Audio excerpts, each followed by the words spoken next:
안녕하십니까. 이번 세션에서는 고객의 스마트폰 배터리 앞선 AI 기술로 우리가 지킨다라고 하는 좀 다소 올드한 제목으로 저희가 개발하고 있는 그 온디바이스 AI 기반 파워 세이빙 기술을 소개해 드리도록 하겠습니다.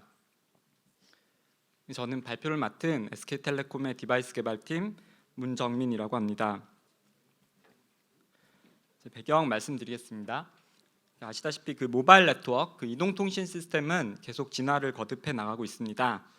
그 단말하고 이제 스마트폰 역시 이게 스펙 향상과 함께 어떤 고도화된 통신 기술을 수용하면서 동시에 각종 난관에 직면하고 있는데요.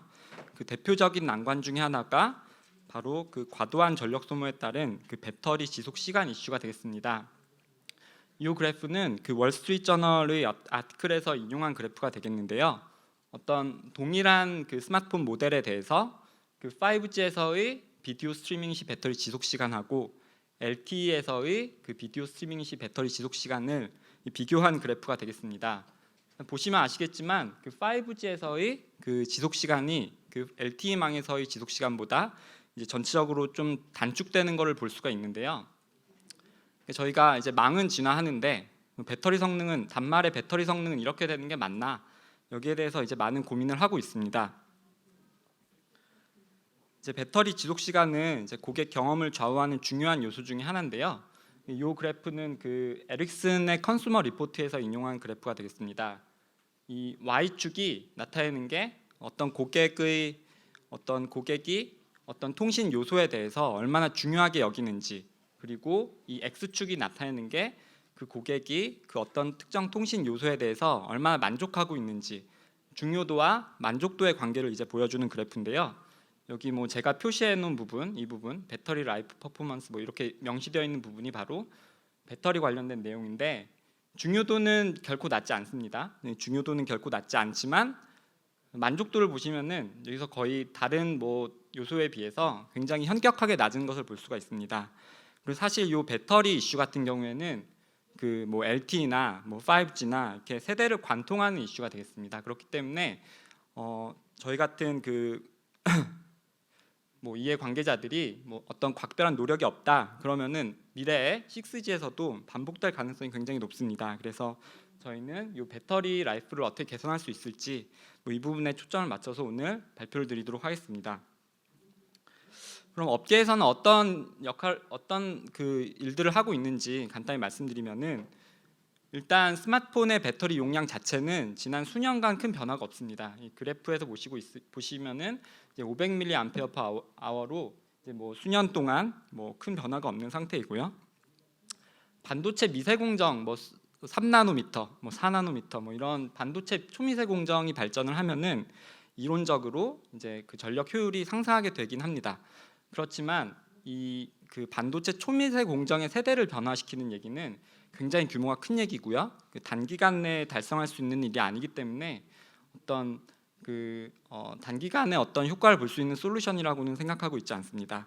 그러면은 이런 그 고객 체감에 굉장히 영향을 많이 주는 그 배터리 지속 시간 관련해서 SK텔레콤과 같은 MNO는 어떤 기여를 할 수 있을지 저희가 이제 많은 고민을 하고 있는데요.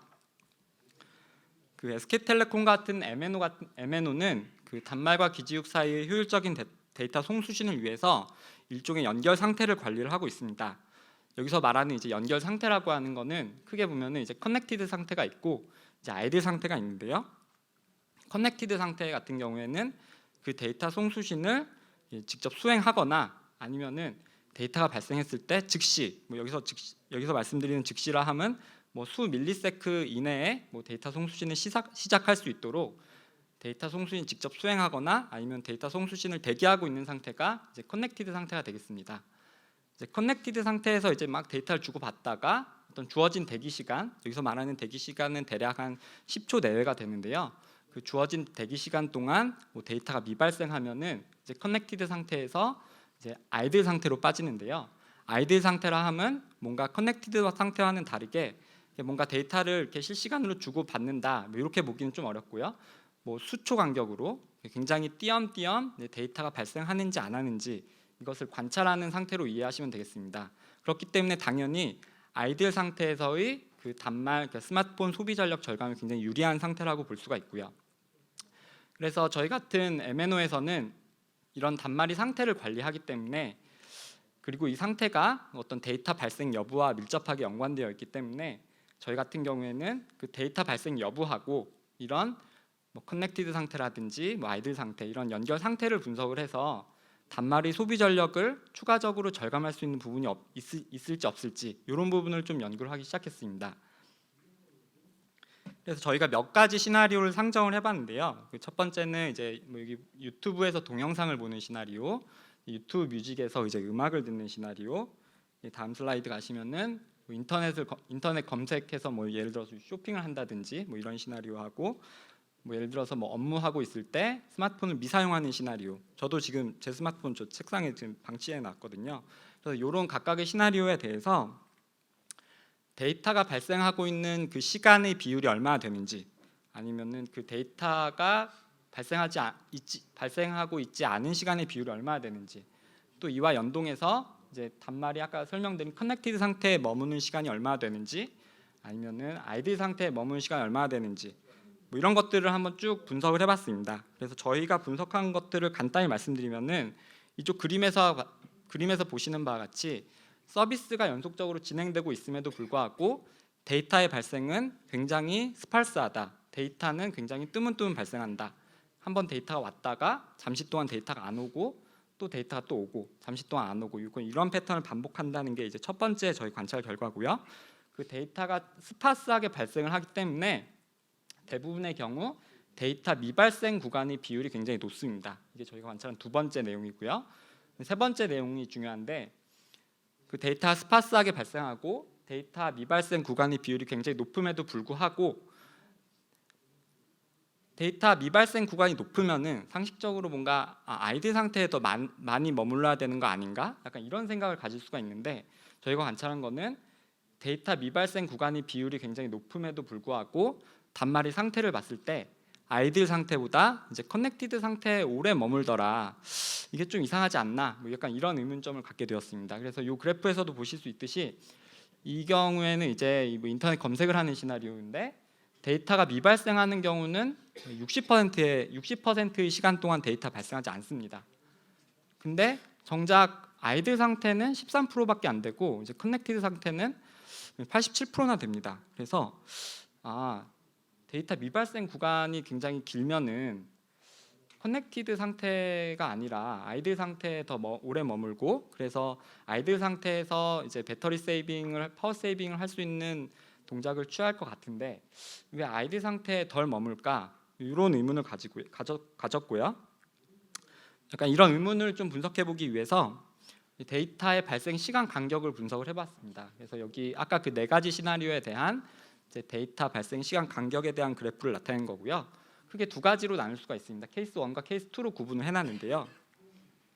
케이스 1 같은 경우에는 한 번 데이터가 발생하고 나서 그 다음 데이터 발생 시간 간격이 아까 말씀드린 그 커넥티드 상태에서 아이들 상태 전환을 위한 대기 시간보다 짧은 경우에 해당됩니다. 그러니까 쉽게 말씀드리면은 데이터가 한 번 발생하고 나서 예를 들어서 10초 이내에 다시 데이터가 발생한다. 이러면은 단말은 이제 커넥티드 상태에 있다가 쭉 데이터가 오는지 안 오는지 보다가 좀 있다 오니까 계속 커넥티드 상태를 유지하게 되는 거고요. 그런 경우가 대략 한 80% 정도 되더라. 그러니까 데이터가 한 수십 초, 그러니까 10초 정도 이내에 다시 들어오는 경우가 대략 한 80% 정도 되고, 케이스 2 같은 경우에는 반대의 경우, 즉 데이터 발생 시간 간격이 그 커넥티드 상태에서 아이들 상태로 빠지기 위한 대기 시간보다 긴 경우가 한 20% 정도 발생하는 것을 볼 수가 있었습니다. 그래서 이 케이스 1 같은 경우에는 저희가 그 데이터 송수신도 굉장히 중요하기 때문에 케이스 1에 대해서 뭔가를 할 수는 없습니다. 반면에 케이스 2 같은 경우에는 한 번 데이터가 발생하고 나서 어떤 긴 시간 동안 데이터가 오지 않기 때문에 이 케이스 2 같은 경우를 사전에 예측할 수 있다면은 커넥티드 상태에서 계속 머물러서 좀 대기하다가 아이들로 빠지는 게 아니라 이렇게 앞으로는 한 수십 초 동안 그러니까 10초 이상 동안 뭐 데이터가 안 올 것 같아. 약간 이런 예측이 되면은 대기 시간을 기다리지 않고 커넥티드에서 아이들 상태로 최대한 빠르게 진입함으로써 아이들 상태로 넘어갔고 아이들 상태에서 그 단말의 파워 세이빙을 할 수 있지 않을까, 그러니까 이런 아이디어를 좀 만들어내게 되었습니다. 그래서 이제 데이터 발생량에 대해서 죄송합니다.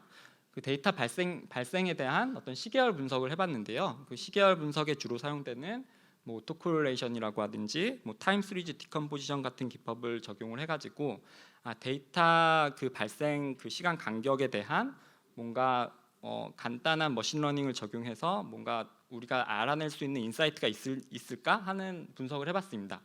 근데 보시면은 뭐 좀 보시면 아시는 분은 아실 텐데 뭐 트렌드도 없고 시즈널리티도 없고 레지듀얼은 뭐 트렌드나 시즈널리부터 훨씬 크고 코릴레이션도 뭐 특별히 보이지 않고, 그래서 마치 그냥 간단한 머신러닝 적용해가지고 시계열 분석을 해보면은 트래픽 발생 패턴은 뭐 거의 그냥 랜덤 시퀀스처럼 보인다라고 하는 일단 1차적인 결론을 얻었고요. 그래서 간단한 머신러닝으로는 안 되겠다, 뭐 이럴 때 쓰라고 있는 게 딥러닝 아니겠습니까? 그래서 딥러닝으로 뭔가 앞으로의 트래픽 발생을 좀 예측해보자 하는 방향으로 연구 방향을 설정을 했습니다. 그래서 좀 정리를 해드리면은 저희가 하는 이 연구에서는 그 향후 일정 시간 이내에 데이터 발생 여부를 예측하는 그 딥러닝 모델을 개발을 했고요. 일정 시간 이내에 뭐 예를 들어서 10초 이내에 데이터가 미발생으로 예측되는 경우에는 그 단말은 커넥티드 상태에서 뭐 일정 시간을 기다리지 말고 즉시 아이들 상태로 진입함으로써 이제 단말의 소비 전력을 한번 절감시켜 보자, 이런 방향으로 이제 연구를 진행을 했습니다. 그래서 여기서 중요한 거는 당연히 예측이 정확해야겠죠. 예측이 정확하지 않으면은 데이터가 발생함에도 불구하고 아이들 상태로 빠져서 네트워크에 뭐 불필요한 시그널링 오버헤드를 야기한다든지 뭐 이런 부작용이 발생을 하기 때문에 그 데이터 발생에 대한 예측 정확도가 일단 기본적으로 깔려야 되는 거고요. 그 다음에 저희가 뭐 이거를 뭐 그 연구하고 뭐 끝낼 게 아니라 실제 스마트폰에 구현하는 거를 최종 타겟으로 하고 있기 때문에 그 AI 모델을 만들 때 스마트폰에서 AI 모델을 직접 구동을 시킬 예정입니다. 그래서 AI 모델을 최대한 가볍게 만든다, 이런 모델 경량화를 목표로 이 과제를 진행을 하게 되었습니다. 그래서 본격적인 그 AI 모델 개발에 앞서서 저희는 뭐 이런 다양한 앱이 사용되는 환경에서 이런 여러 가지 데이터를 모아서 뭐 예를 들면은 데이터 관련된 항목, 그다음에 화면 상태와 관련된 항목, 그다음에 무선 환경과 관련된 항목, 뭐 배터리와 관련된 항목, 이런 각종 그 파라미터들을 수집을 먼저 한 다음에 이것을 그 딥러닝 모델의 입력을 해서 출력으로는 뭐 향후 10초 이내에 데이터가 발생할 것인지 아니면은 발생하지 않을 것인지, 아니면은 예측이 너무 어려워가지고 이 경우에는 예측할 수 없어요, 이런 출력을 내는, 그러니까 발생 미발생 모르겠어요, 이렇게 세 가지 출력을 내는 그 딥러닝 모델을 만들었고요. 네, 딥러닝 모델을 만들었습니다.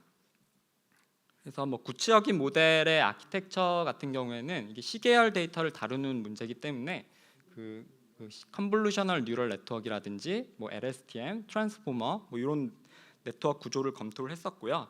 아까 앞서 설명드린 것처럼 모델 경량화라고 하는 타겟이 있기 때문에 간단한 연산으로 구성된 그 CNN을 베이스라인으로 해가지고 그 저희가 성능 개선하는 데 필요한 추가적인 레이어를 커스터마이제이션해서 추가하는 방향으로 모델링을 진행을 했습니다. 그래서 너네가 하는 게 뭔지 잘 모르겠다, 뭐 그래서 좀 직관적으로 이해할 수 있도록 좀 그림을 좀 그려봤습니다. 그래서 여기 보시면은 그 파란 선으로 되어 있는 게 그 현재 시점에서 그 뒤를 봤을 때 그 과거의 데이터 발생 패턴이 되겠고요. 이 파란색 선이 끝나는 점에서 예측을 수행을 하고 그 파란색 선이 끝나는 점으로부터 앞으로 10초 동안의 트래픽 발생을 예측을 해본 이런 그림이 되겠습니다. 그래서 그 주황색 그림은 이제 실제 정답지가 되겠고요. 이제 녹색 그림은 저희 예측 모델에서 예측한 모델인데 예측한 이제 결과인데요. 요 보시면은 요 한 5가지 경우에는 되게 잘 맞춘 경우를 이제 보여주고 있고요. 좀 마지막 경우 같은 경우에는 그 예측과 정답지가 굉장히 큰 차이를 보이는 뭐 이런 경우를 보여주고 있습니다. 저희가 이게 지금 개발 중인 프로젝트이기 때문에 전체적으로 어느 정도 예측 정확도를 갖는지, 거기에 대한 효과는 어느 정도 되는지, 이 부분에 대해서는 좀 개발이 완료되고 나서 저희 회사가 이런 행사를 되게 많이 하기 때문에 그런 다음 기회가 있을 때 공개해드리도록 하겠습니다. 그래서 이런 AI 모델에 대해서 스마트폰에서의 그 실시간 저전력 동작을 위해서는 모델 크기를 굉장히 작게 해야 되고 추론 연산도 굉장히 빠릿빠릿하게 해야 됩니다. 그래서 AI 모델이 압축 기술, 경량화 기술이 굉장히 중요한데요. 그 다음과 같은 뭐 여러 가지 그 경량화 기술을 적용을 해서 AI 모델을 최대한 지금 축소하는 작업을 하고 있습니다. 여기 보시면은 프루닝이라고 하는 기술이 있는데 그 한글로 하면은 가지치기라고 하는 기술이고요. 그 신경망에서 성능 기여도가 낮은 노드라든지 엣지를 제거하는, 그래서 모델 사이즈를 최대한 축소하는 기술이 프루닝이라고 하는 기법이고요. 그다음에 여기는 이제 로우 랭크 디컴포지션이라고 하는 그 기법인데 어떤 그 신경망이 다 매트릭스 연산으로 구성되어 있지 않습니까? 그래서 큰 매트릭스를 여러 개의 작은 매트릭스로 분해해 가지고 연산을 좀 빠르게 하는 이런 기법이 이제 로우 랭크 팩토라이제이션. 그다음에 신경망을 구성하는 각각의 파라미터를 뭐 예를 들어 뭐 플로팅 포인트 32비트짜리에서 뭐 인티저 8비트짜리로 줄여 가지고 연산의 복잡도를, 연산에 필요한 그 횟수, 뭐 복잡도를 감소시킨다든지 퀀타이제이션 기술, 뭐 이런 세 가지 기술을 적용을 해가지고 앞서 설명드린 AI 모델을 최대한 작게 만들고 그 작게 만든 모델을 스마트폰에 탑재해가지고 앞으로 트래픽이 발생할 것 같아, 안 할 것 같아, 이걸 예측하는 그런 작업을 진행 중에 있습니다. 그리고 지금은 그 여러 명의 사용자가 그 수집한 데이터를 어떤 공통의 데이터셋으로 만들어 가지고요. 어떤 범용 AI 모델을 만들어서 나도 그 범용 AI 모델을 쓰고 뭐 다른 사람도 저 범용 AI 모델을 쓰고 약간 이런 형태로 개발을 진행을 하고 있는데요. 그 잘 아시는 바와 같이 즐겨 찾는 앱이라든지 아니면은 뭐 스마트폰의 사용 형태는 개인별로 굉장히 다릅니다. 그렇기 때문에 이런 범용 모델을 기반으로 해가지고 뭐 유저 스페시픽한 데이터셋을 추가로 구축한 다음에 그 범용 모델을 기반해서 어떤 유저 스페시픽한 모델로 진화할 수 있는 방법이 없는지 뭐 이런 부분을 앞으로 좀 스터디를 할 예정입니다. 그래서 이제 결론을 말씀드리면은 저희는 그 통신 영역에서 굉장히 전통적인 문제 중에 하나인 그 단말 소비 전력 절감 문제를 그 굉장히 요새 핫한 그 온디바이스 AI를 활용해서 그 해결책을 좀 모색을 해보고자 지금 R&D를 수행을 하고 있고요. 지속적인 R&D를 수행해서 이제 상용화 수준의 기술적 완성도를 이제 확보하는 것을 목표로 하고 있습니다. 그래서 이런 기술들이 그 SK텔레콤 그 가입자분들의 스마트폰에 적용이 돼서 어떤 실질적인 고객 경험 개선이나 그다음에 그 저희 회사의 어떤 기술 경쟁력 강화, 앞으로 6G가 뭐 AI 네이티브 뭐 이런 패러다임으로 움직이고 있기 때문에 뭐 이런 쪽에도 도움이 될 걸로 이제 기대를 하고, 스마트폰 배터리가 떨어지면은 이렇게 좀 이렇게 나오죠. 나보고 어쩌라는 건지 잘 모르겠는데, 그래서 이런 기술이 적용해가지고 스마트폰 그 배터리 관련된 영역에서도 이렇게 좀 AI가 적용이 돼서 좀 능동적으로 이렇게 좀 고객에게 좀 더 오래 배터리 지속 시간을 확장할 수 있는 그런 기술이 만들어질 수 있도록 노력하도록 하겠습니다. 발표는 여기까지 하겠습니다. 감사합니다.